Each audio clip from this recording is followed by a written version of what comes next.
Hey there, everybody, and thank you very much for tuning into Your Best You, MHA's podcast on conversations around mental wellness. Greatly appreciate you being here today. And we got a Starlight Spotlight, our segment where we speak with people within the entertainment industry about their success and their psyche. We're speaking with one of the performers that's going to be at the Sound of Nashville in the Queen City performance at the Bardavon that's happening on Tuesday, October 6th, here in Poughkeepsie. It's going to be an incredible show, and I'm really excited to be speaking with her today. She's a native New Yorker, just like Ian, who we spoke to earlier, and she's a Broadway to now country star. She started off on Les Mis on Broadway as the Young Cosette, and she has worked in Broadway, worked in TV, and she's making her name in the country music scene. So with us today, we have acclaimed singer-songwriter Brooke Moriber. Brooke, how are you?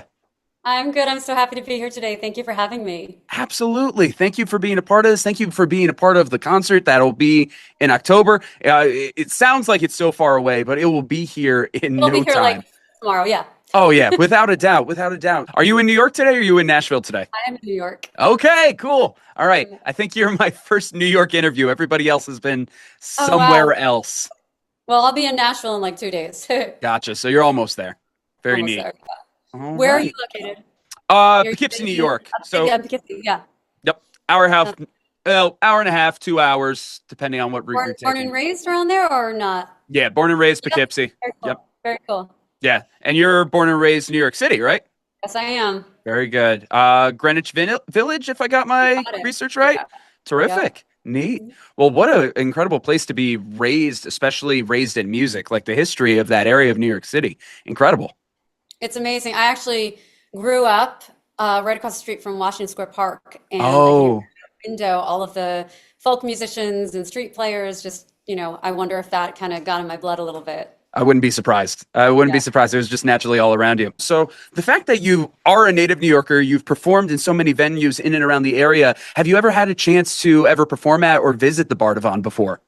I actually have not. Okay. So this is going to be a first time for you. Excited? First time in Bardavon, exactly. Lovely. Now, I know that you've worked closely with Ian in the past, but have you had a chance to ever work with or meet any of the other artists that we've been speaking with? Let's see, we got Craig Morgan, Maggie Rose, Jake Banfield, and then, of course, yourself and Ian. I have not worked with anyone else there, but I'm a huge fan of all of them. But Ian and I are very dear friends, and we write together all the time. And he's a wonderful. People don't know this about him, but he's also a wonderful producer. And next week, I'm actually getting in the studio with him, and we're doing 3 songs together that he's going to be at the helm producing. So I'm really excited for that. Oh, that's terrific. So Yeah. what started your musical collaboration with Ian? How did you guys meet in the first place? Well, we met through a label, Reviver, and I actually had a song that I had written back in 2020 called Holy Ground, which was about two people making a promise to each other that whatever was going on in the world around them was not going to touch their relationship and where they stand together as holy ground. And I was looking for a duet partner for it. And we'd gone through a couple of ideas, and then Ian came along, and he was just about to sign with Reviver, and we just immediately clicked. Singing with Ian is a dream, and we have been close friends ever since, and we recorded that song together. Lovely. Now, I know you, or I should say, I believe I know at least when you make your special guest appearance, you will be performing with Ian. Can we expect that song in your set together? We're debating. It's either going to be that song or another song that we wrote together. So we Okay. haven't really talked about it yet, so I'm not sure. We'll surprise y'all. It's still early enough in the process, so you can It is, figure it out. yes. Absolutely. We'll probably write and do another one before then, and then it might be even another song. Yeah, you never know. Well, hey, as you said, you're going to be seeing and working with him in just a few days, so you never know what will come out of that. Maybe something will be birthed because of this whole process. You never know. That's awesome. Yeah. Very cool. So you've been with Reviver for how many years now? Obviously, David was the one that got us together right now, and you've been working with Yes. Ian. So how long you been with Reviver? I think it's been since 2019, actually. 2019. Okay. It's been that long? That's crazy. Time really flies. It's scary. It does Yeah. fly, but you signed with them pre-pandemic. So that must have been interesting to Yes. be able to position and then reposition yourself in a pre and post-pandemic world, working with a music label and trying to promote yourself as an artist. What was that like, signing in 2019 and then 2020, everything shuts down? It was such a blessing in disguise for me. Not that I wish COVID ever existed, but I was going. I was 2 weeks in Nashville, 2 weeks in New York, 2 weeks in Nashville, 2 weeks in New York for the whole year, and just kind of very tired and still figuring myself out artistically. And we were about to really go into the studio and record the songs that I had. And I wasn't sure at that point. And then 2020 hit, and I remember I actually flew home. I think I had COVID because I had the most horrific cough when I got home, and I was like pretty Ooh. sick. But they couldn't test then. I just, went to the doctor, and he was just like, "You might have COVID. I don't know." But Mm. I landed in New York like right before everything shut down, and part of me was like, I can breathe. I'm like, it sucks that there's a pandemic, but I can rest for a minute. And I became my most creative self in 2020, and I really wrote some of my best songs. And I had a lot of Zoom sessions with other songwriters, and I figured myself out, how to do some production stuff myself, which you're forced to do when you can't depend on anybody else. So that was, for Very me, true. it was actually very productive, and I wanted to make the most of the downtime that I could. And I figured myself out as an artist during 2020. What an incredible time. There was a silver lining in it all where you were able There to kind of is, regroup and yes. find yourself. Yes, and Funny. I hate to say that. I feel kind of bad because I know people who lost people, and Oh, it yeah. was the most horrific time ever. And it was scary for me because I actually live with an autoimmune disease. So, Oh. whether I had COVID to begin with or not, like we were very afraid of me getting it. Oh, interesting. So, with your autoimmune disease and you're having to worry about COVID, you probably took a lot of extra precautions and probably really didn't rush out when a lot of other people Talk were about breaking down disinfecting doors. your groceries and all the things. We were doing everything. It was so crazy. Oh my gosh, I don't blame you. I don't blame you. I remember I was dating this girl at the start of the pandemic, and she too was having issues with that. She herself had an autoimmune disease, and it really taught me a lot about empathy and really trying to watch out for others. Unfortunately, that relationship didn't last longer than the pandemic, but it really taught me a lot about that time, and it really helped me to see outside of myself, which is a huge thing. And I hope some people got that out of it. Some did, some didn't. It was a very interesting time period. Funny you say how you're finding yourself artistically. I actually was, as I'm going through my research and I'm studying up, I saw you posted back in January. You got into the 2026 as the new 2016 trend, and you showed off your rocker persona in that, which was very, very cool. I saw the lightning earrings, the big rocker hair and Oh yeah, whatnot. I was all Haley Williams back then. Yeah, you even said in the caption, I may have to channel my inner Haley Williams again, Oh, that's which I funny. I didn't love. remember I said that, but yeah, I'm a little obsessed with her. Can you tell? No, I love that. Well, hey, some Paramore can never go wrong with that. So, yeah, tell me a little bit about your rocker side and how you transitioned from rock to country. Oh gosh, I don't even know why I went there originally, but I grew up in New York City. I performed on Broadway most of my life, even though I always wanted to be a recording artist. But I would write all these songs on the side whenever I had time, and I would get together with my band in the city. And I was trying to dance at two weddings for a long time, which eventually I realized you can't do. And we would just rock out, and I just loved being the rock star for a minute. You know what I mean? That was my rock star moment. So I just kind of embraced it. And for a while, I was kind of going down the whole pop rock kind of thing, and Hmm. I was working with another label that brought me out to LA, and I did a bunch of writes out there. And everyone kept saying to me, I know you're from New York, but there's a little country in you, and your writing style, there's a little country. Have you ever thought about going to Nashville? And my manager at the time ended up setting me up with a co-write in Nashville. He's like, I'm going to send you out there. Just give it a try. Let me know what you think. And I didn't think it was going to be my thing. I always loved country music, but it wasn't my main thing. I was listening to Mm. hip hop and R&B and Tori Amos and stuff like that. And I just, my parents, grew up listening to Linda Ronstadt and Chris Christopherson and that kind of Mm. country, Classics. but classics. But when I got to Nashville and I got into my first writing session, it was like a lightning, speaking of lightning bolt earrings, but it was like a lightning bolt hit me. And I was like, oh, wow, okay, this is home. This is the way that I like to write. I like to really get into the lyrics and just it, I fell in love with Nashville. I fell in love with the entire Nashville experience. I never knew what a writer's round was before that. And, it's like sitting in someone's living room and a bunch of people are just playing songs and telling stories. And I fell in love with the community, all of that. And not to segue, but speaking of writers' rounds, I now, I still reside in New York and Nashville. I split my time between the two, but I wanted to find a reason to still do what I do, but do it in New York City. And when I say a writer's round in New York, people are like, well, what's a writer's round?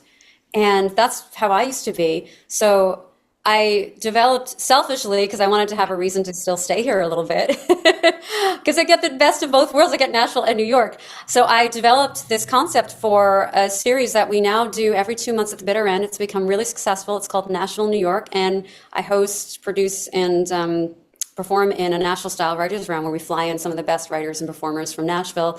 We also have New York City performers, people from all over the place, but we do a Nashville style writers round at the bitter end in New York City. It's really cool. That is amazing. I've heard of it. I've been meaning to make it to one of them when I found out about it. Oh yeah, definitely come. And well, one thing, our CEO, Andrew O'Grady, I don't know if you had a chance to meet or speak with him yet, but he's had the pleasure of coming to one of your Nashville's and New York's. And he said that he absolutely loved the experience. He enjoyed it so much. And he wanted me to send those regards. He's busy at the moment, That but means so much to me, really. That really does. Because it's a lot of work. I will tell you, each show feels like I'm planning a wedding.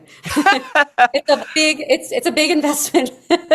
yeah. And Time, yeah.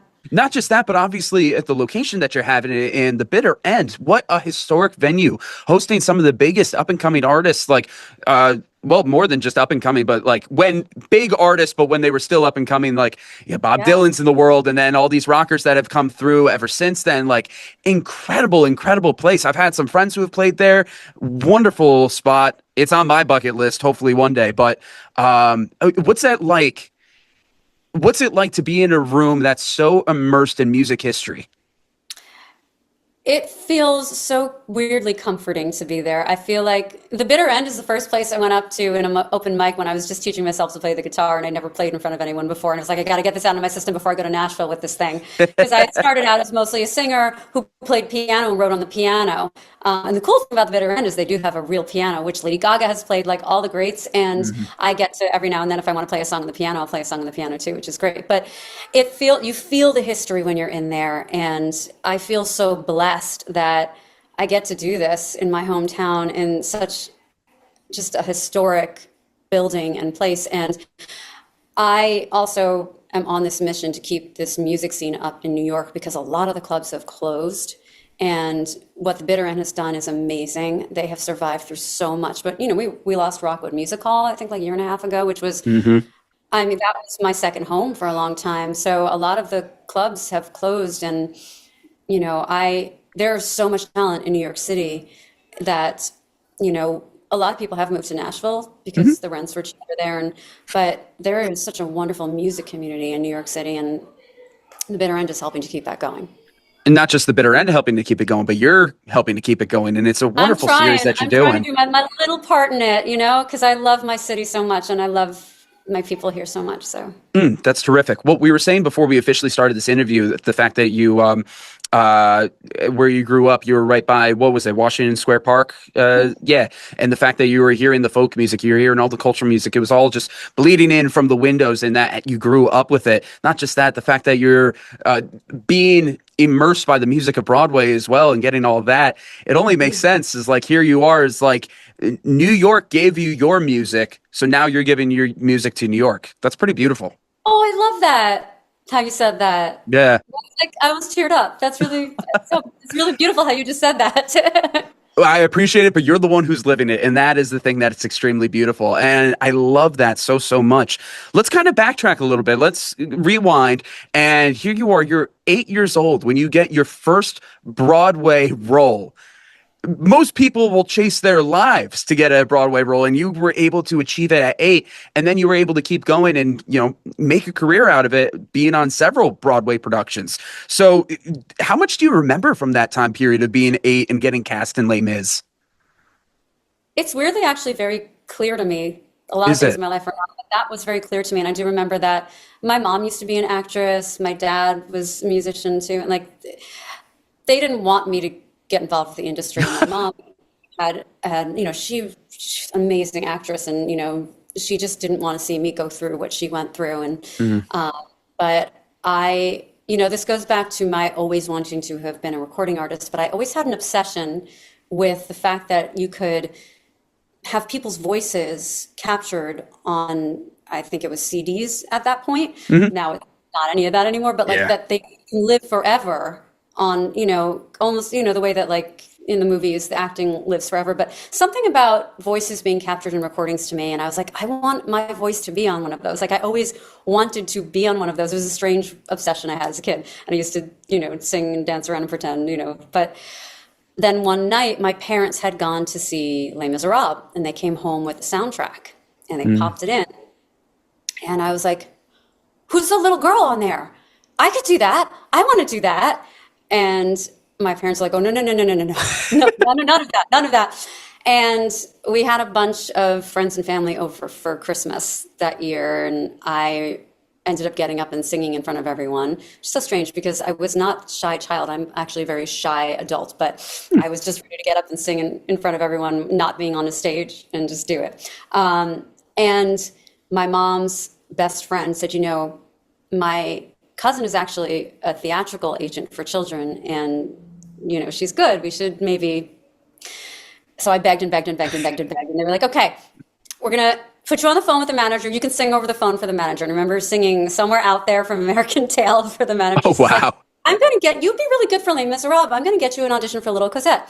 And my parents warned me, said, we're going to let you audition, but just want to prepare you. There's a lot of disappointment in this industry. It's probably not going to happen. It has nothing to do with how good you are, but just don't expect anything. And I got it. It was 3 months of auditioning, but I got it. And it should always be that easy. It's never been that easy ever since for anything I've ever done.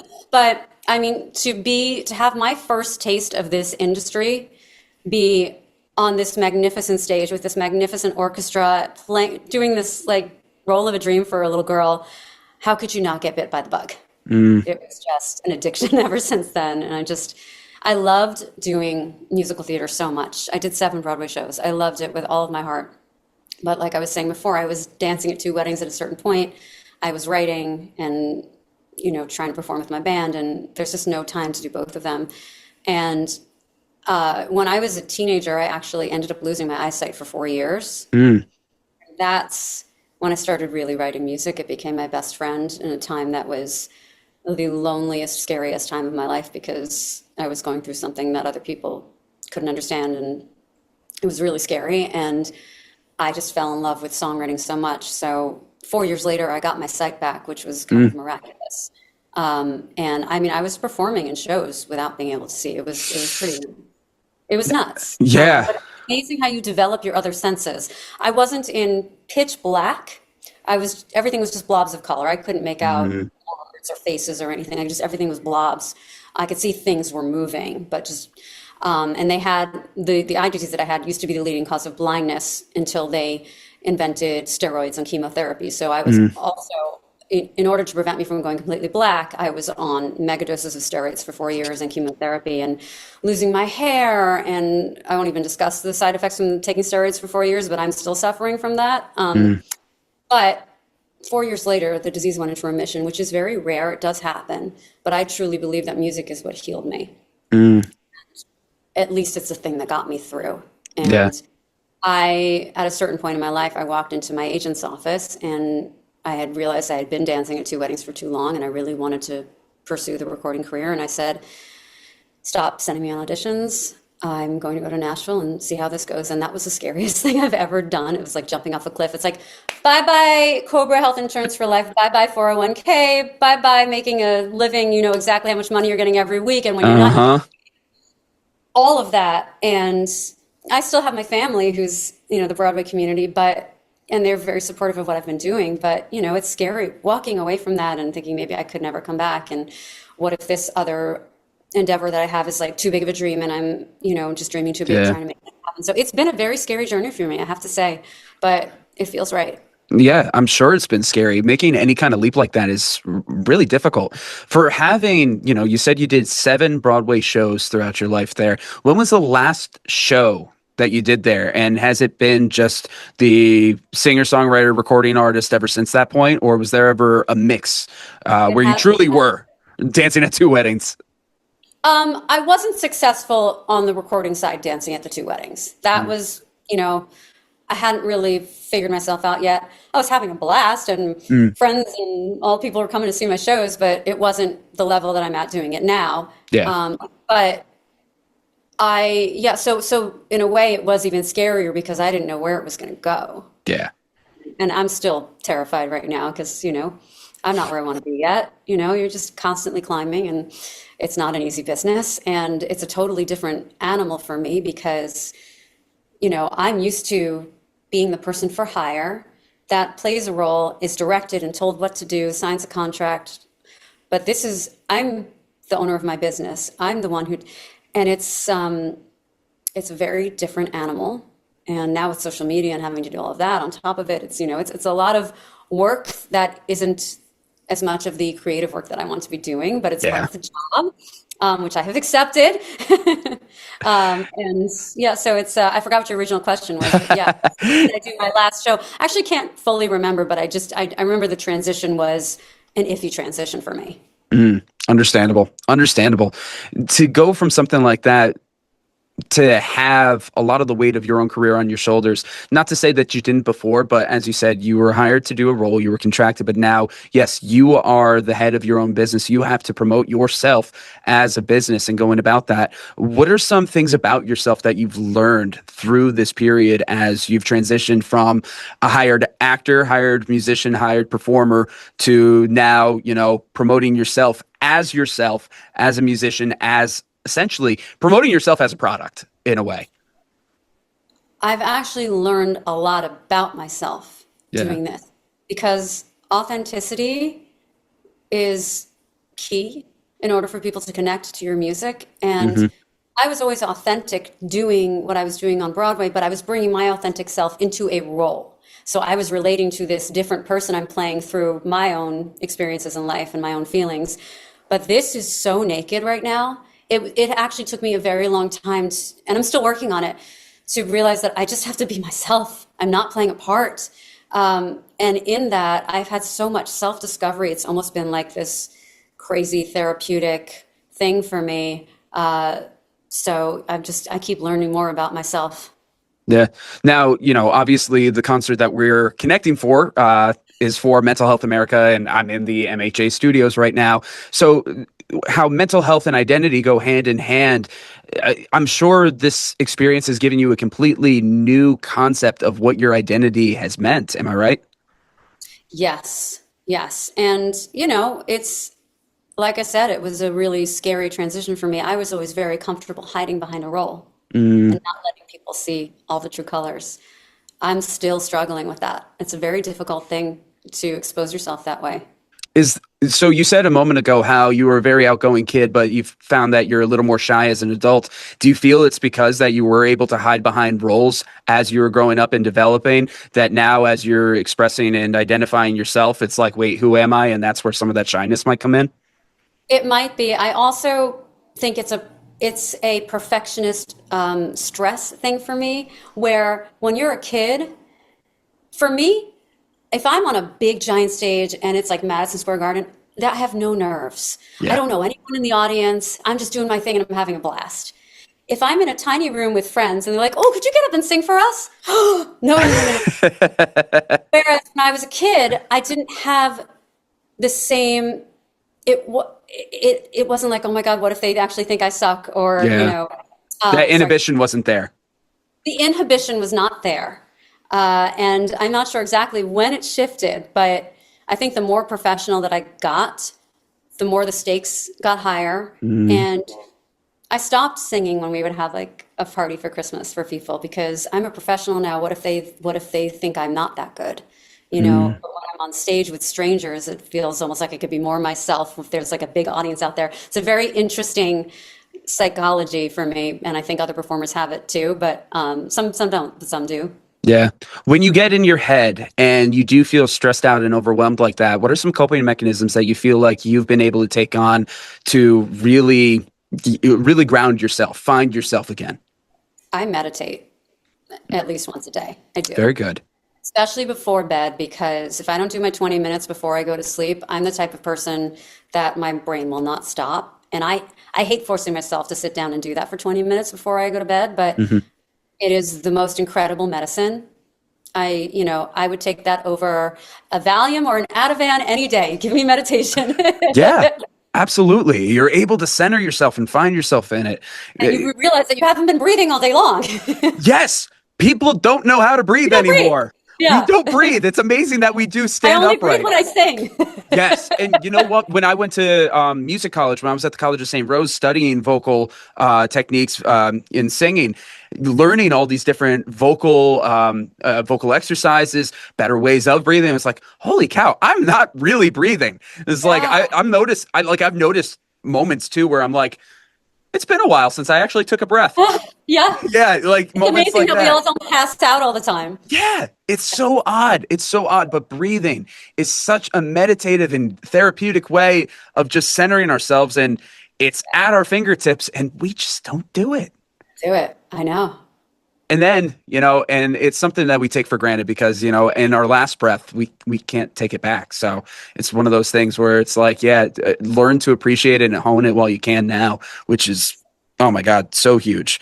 So while we're kind of getting into this health side of things, you've partnered yourself with a number of different causes, obviously with the genetic disorder that removed your sight from a little bit. I know that you do some activist work with that, but then you also work with Stand Up to Cancer as well. Could you walk through some of the activism work that you do and what it's been like to stand up for these causes? Yeah, another one is there's a rare disease called epidermolysis bullosa. EB is how everyone says it, they don't have to say the Yep. whole word. I've been very involved in that foundation as well. Especially rare diseases don't get paid attention to, like mine was, Hmm. So I really kind of got very involved with EB for a while, and every now and then I do a show where we donate the proceeds to them. I'm very my newest song that I put out called "Come Out." I have basically partnered with a couple of animal rescue organizations. Yes, I wanted to talk about that too, for sure. Yeah. Well, I recently lost my little boy Sherlock, who was like my soulmate. He was a Holland Lop rabbit. It's about 7 months since he passed, and I still cry once a Mhm. day.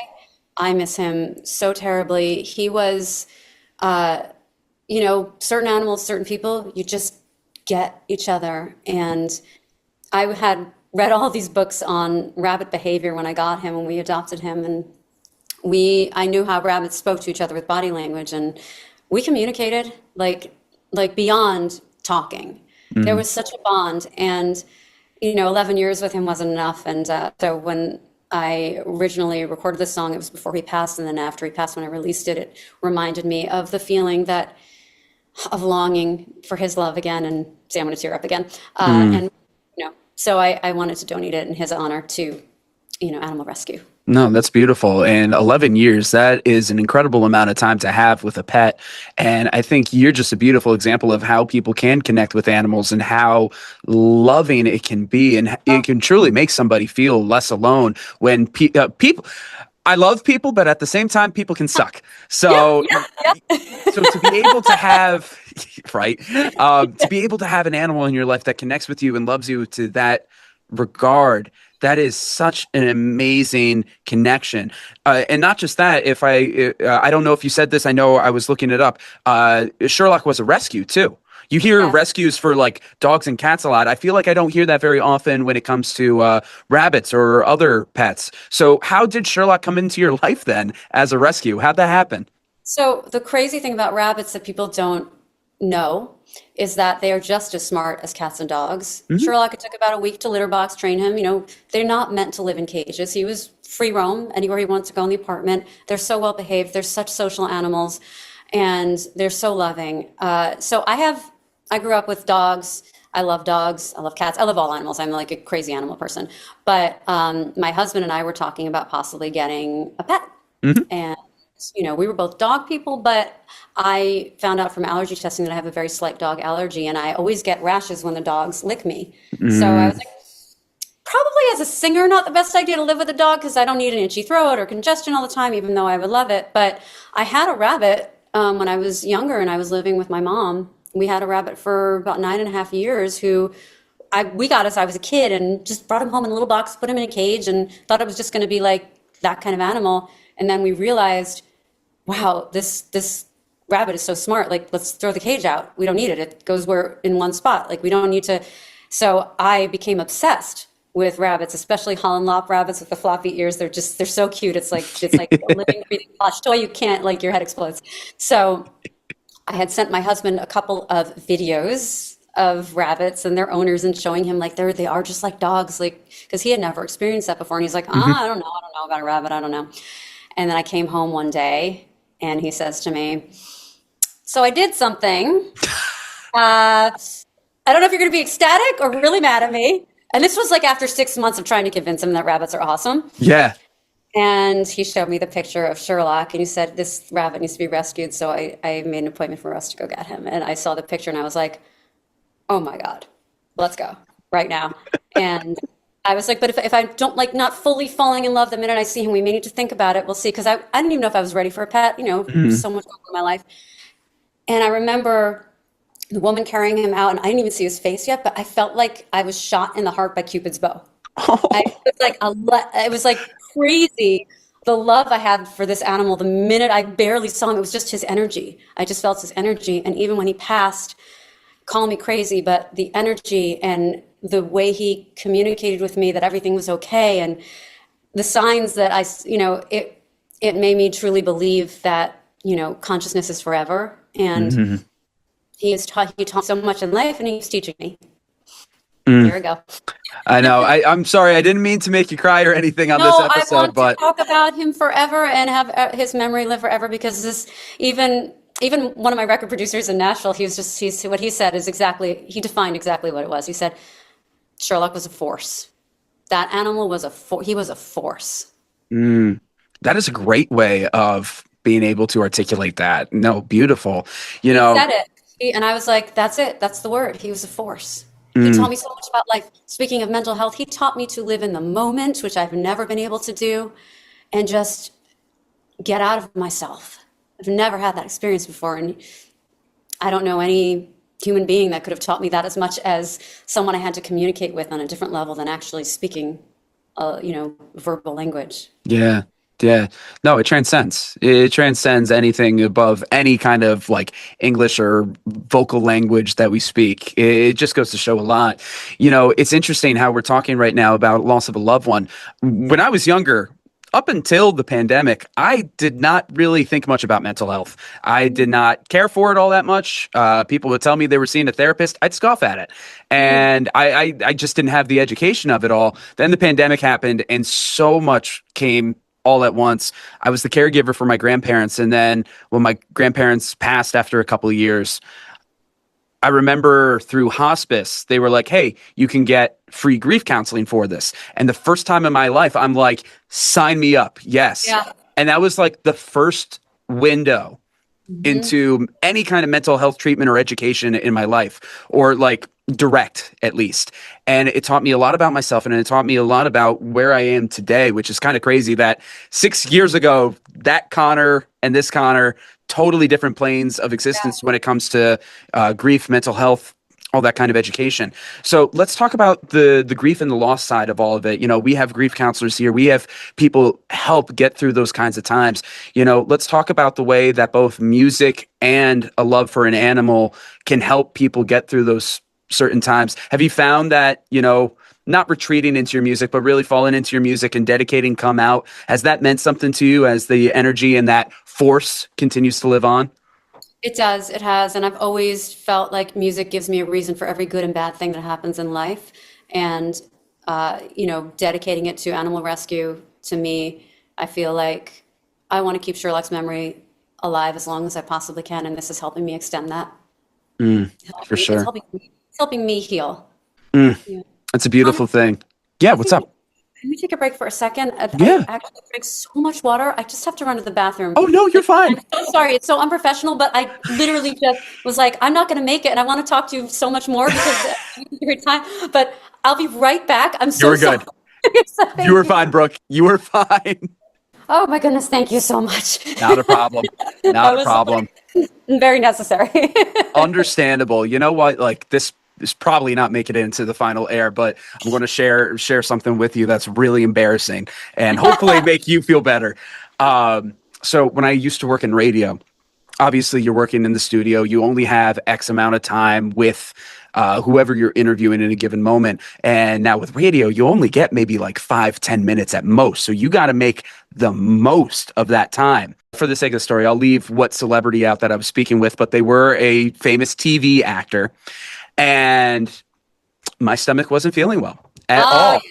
And it was bad. It was really bad. And I couldn't do anything about it. And I'm in the middle of this interview with them. And I'm like, I'm just going to have to ride this out. I'm just going to have to ride this out. Unfortunately, I did shart my underwear in the middle of the interview. You're my hero. This has to go on the air. Maybe I will have to put it in. Maybe keep it. Maybe I should keep it. But yes, so it happens. Stuff like this happens. It happens. Shit happens. Absolutely. Absolutely. Oh my God. I love it. Brooke, this has been so much fun getting to speak with you. I'm curious about some of the people that you've worked with, because I know when you were on Broadway, I believe you've gotten a chance to work with the likes of Cyndi Lauper and Alan Cumming. And I know you've shared the stage with folks like Scotty McCreery and Dylan Scott. I'm sure you must have some wonderful stories about some incredible musicians. What have been some moments that have stuck with you, whether that was on Broadway or whether that was on a festival or musical stage? What have been some collaborations or shows that have really stuck with you? I have to say, when I got to work with Cyndi Lauper, I, for the first time in my life, had been so starstruck that I couldn't formulate a sentence when I met her. It was a little embarrassing. And I don't usually get like that, but it's Cyndi Lauper. And she actually turned out to be the most lovely, humble person. She was asking all of us who have done Broadway musicals before, am I doing this right? Am I, and just wanting to give her best. And it was just really endearing. And I have a funny story about Cyndi, though. It was a little bit after the show closed that we did. I was going into one of the buildings where they have a lot of the auditions and rehearsal studios, and I was leaving from an audition, and I see this homeless person in the corner in the lobby, and I was like, oh God, I hope they're okay, but I'm going to keep my distance, just, and all of a sudden the homeless person goes, psst, and I was like, okay. Brooke. I was like, oh God, this person knows my name. Like, what's happening? It's Cyndi. She was trying to cover up so no one could recognize her. And she's like sitting on the floor in the lobby, all covered up, waiting for her car. Oh, wow. But yeah, it must be hard to be Cyndi Lauper. You're hard not to recognize. So she was just waiting for her car service, and she was just hiding. And she was like, Brooke, it's Cyndi. And I'm like, oh my God. That's good. I know that voice. I know it's Cyndi. I know that voice from anywhere. Oh my gosh. Well, it's funny. You got to go incognito sometimes if you want to be able to get in and out of places. Blame her, my goodness. Yeah. I can only imagine, but that's funny though. I'm like, what's going on? What's happening? What's happening? How does this person know my name? Oh, that's beautiful though. Cyndi Lauper, I can just imagine such a wonderful talent, and it's so wonderful to hear that she's so down to earth and humble and great to work with in that regard. What show was that for again? Could you remind me? That was a Threepenny Opera. Yes. Okay. Very, very good. And Alan Cumming was in that one too, and he is just, I love him so much, but he is just like, he started this club in his dressing room called Club Cumming. This man could stay up all hours, drink, do and do an amazing show the next day. It's the Scottish Blood. But he was like it was the most fun I've ever had doing a show before. So after certain shows, we would come up to Club Cumming in the top floor of the Studio 54, and we would hang out with him, and and it's still, I actually passed the building the other day, a couple of weeks ago, actually, and there's a sign on the floor out, that you can see outside of the building where his dressing room was, where he created Club Cumming, and they have a sign that says Club Cumming. And I was like, oh my gosh, I can't believe they actually put it there like it's a staple. It's just so cool. They've memorialized it. That's wonderful. Yeah, it was really cool. Yeah. Oh my God. I love that. That's so cool. I gotta there are certain people that I would love to interview one day for one reason or another. And Alan Cumming has been on my list for a while. I'm a huge, it's been an amazing interview. I see. I'm a huge X-Men fan, so I loved him when it come to Nightcrawler, and I've seen him in a number of different roles as well, of course, but that was like my first exposure to him. But there was a moment where it is cemented in me where I'm like, it will be my dying testament. I will get an interview with Alan Cumming, because as I said, I worked in radio, and I got laid off in late 2024. And I got invited to all of these different like galas or award shows where I got into it because of my job, but I still got the invite. So I guess I should show up anyway, right? So I show up to one of these things and I'm meeting all these people and they're like, oh, it's a shame that I didn't meet you sooner. We could have done X on this program. We could have done this. We could have done that. I meet this one guy. I was like, I forget what performance venue it was, but it was around this area. And it was like, oh, shoot, if I only met you like 2 weeks earlier, I could have gotten you to interview Alan Cumming. And I'm like, come on. and I'm like, no. So from that day on, I swore one day I will meet Alan Cumming. You will. You will. It'll get there. He's like the most generous actor in so many ways that I've ever met. I remember I had an audition where I had to have a Scottish accent, and I just turned on the record button. I was like, just talk. I just need to record, talk, and he read some of my lines. I was like, this is great. I'm going in tomorrow. I'm going to sound really authentic, but he's always supportive of everyone around him. He's a great guy. That's beautiful. Do you feel like you were able to nail his accent after that recording? I had to work hard on it, but I got it so good. I got it so good. Nice. Yeah. Can we just say though, like in real life, how thick of an accent he has, but he's able to really dive into the roles where you would have no idea. You would have no idea. That's the thing. That's what's so crazy. And sometimes he talks so fast with the accent that I actually don't even know what he's saying. Yeah. But when he's doing the American roles, it's like, you would never know. Yep. Never know. I remember seeing. Yes, go ahead. Sorry, I cut you off. He's so talented. He's so gifted. Yeah, I remember in Son of the Mask he had an American accent, so you would never have known there. He had a German accent for X-Men, so that's pretty good. What was it? He was on The Good Wife, wasn't he? That TV show. Yeah. That was an American accent. So again, like never would have known. No. Yeah. Wow. Or who knows? Did he train you so well? Do you have an accent and you're masking it right now? I don't know. No, thank you guys. I don't know. I'm just getting silly now. It's been a long day. But no, Brooke, this is terrific. So that being said, we're going to be having you here in October. You're going to be working with Craig. You'll be working with Maggie. Jake, obviously you've worked with Ian prior to that. It's going to be a very star-studded show. It's going to be a powerful show. And wonderful collaborations will be happening that night. But we talked about collaborations you've currently had. Do you have any dream collaborations that you would love to get to do one day? I think my dream collaboration is never going to happen. Oh, really? Why do you think that? Who is it? It's Linda Ronstadt. And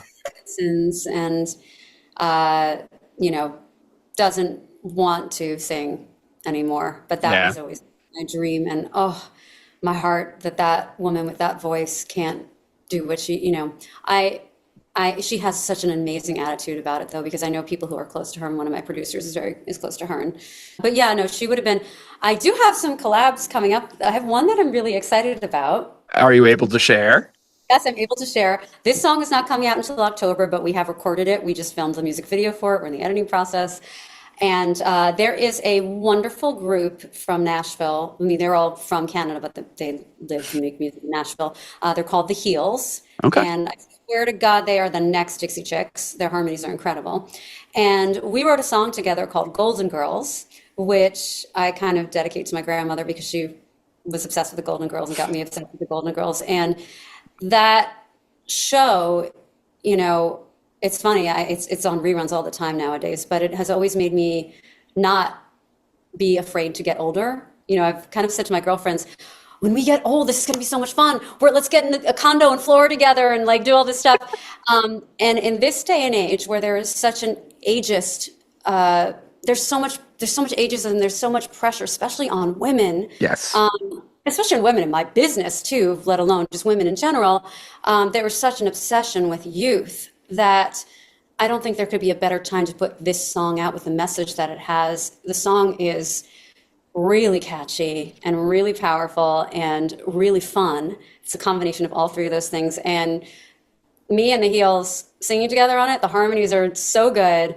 So I'm really excited for that collab to come out in October because we've worked really hard on it and I really believe in the project. I'm excited to hear it. That sounds fantastic. Yeah. And hey, perfect timing. You can promote it when you're there at the concert. Yes, I can. It'll be coming out probably like a week or two after. Very good. Lovely. Yeah. So you're going to leave everybody wanting more, and you will have something more a week later for them. That's wonderful. Terrific. So again, we're getting towards the end here, but when it comes to this concert, the fact that it's benefiting Mental Health America, it's helping out various programs, it's helping people who are in veterans programs, it's helping people who are dealing with loss, which we talked a lot about, loss, identity, things along those lines. What are you hoping that people get out of this concert, whether it's your specific performance or the whole concert altogether? I mean, music heals, as we know from my story, and as everybody says, there is no greater healer than music. For at least in my experience, it has really been the thing that gets me through. It brings you to that heightened emotional state where you can express things in ways that you normally couldn't, and connect with people in ways that you normally couldn't. So I just love what you guys do so much. And, I have had my own experience with mental health in various degrees in my life that it is such an important thing that we take for granted in this world. This controls everything. And I just am so honored to be part of this concert because this is a cause that I believe so much in. So I just hope that it gets the word out even more. Absolutely. Brooke, we are so honored that you were a part of it. Love your energy, love your demeanor, and love what you're going to be bringing to the table for this. So again, thank you. Can't be more grateful. So seriously, thank you. So much for having me, Connor. Absolutely. Now to all of you out there. Yes, you, I see you. Don't think that you're protected through your screens. I do see you. So make sure that you grab your tickets for October 6th for the Sound of Nashville in the Queen City, in the Hudson Valley's Queen City concert happening here in Poughkeepsie at the Bardavon Opera House. It's going to be one incredible show. You're going to be seeing artists such as Brooke, along with Craig Morgan, Maggie Rose, Ian Flanigan, Jake Banfield. You're going to get to learn so much more about the Dutchess County community, along with the MHA Dutchess community. There's going to be so much there. It's going to be an action-packed night. And trust me, we have a lot planned in the meantime leading up to that point. So please stay tuned. We have more of these interviews. We got clips coming out galore. Oh my God, I am so excited for this. And Brooke, you are one of the reasons for that excitement. Thank you so much again for everything. Thank you so much.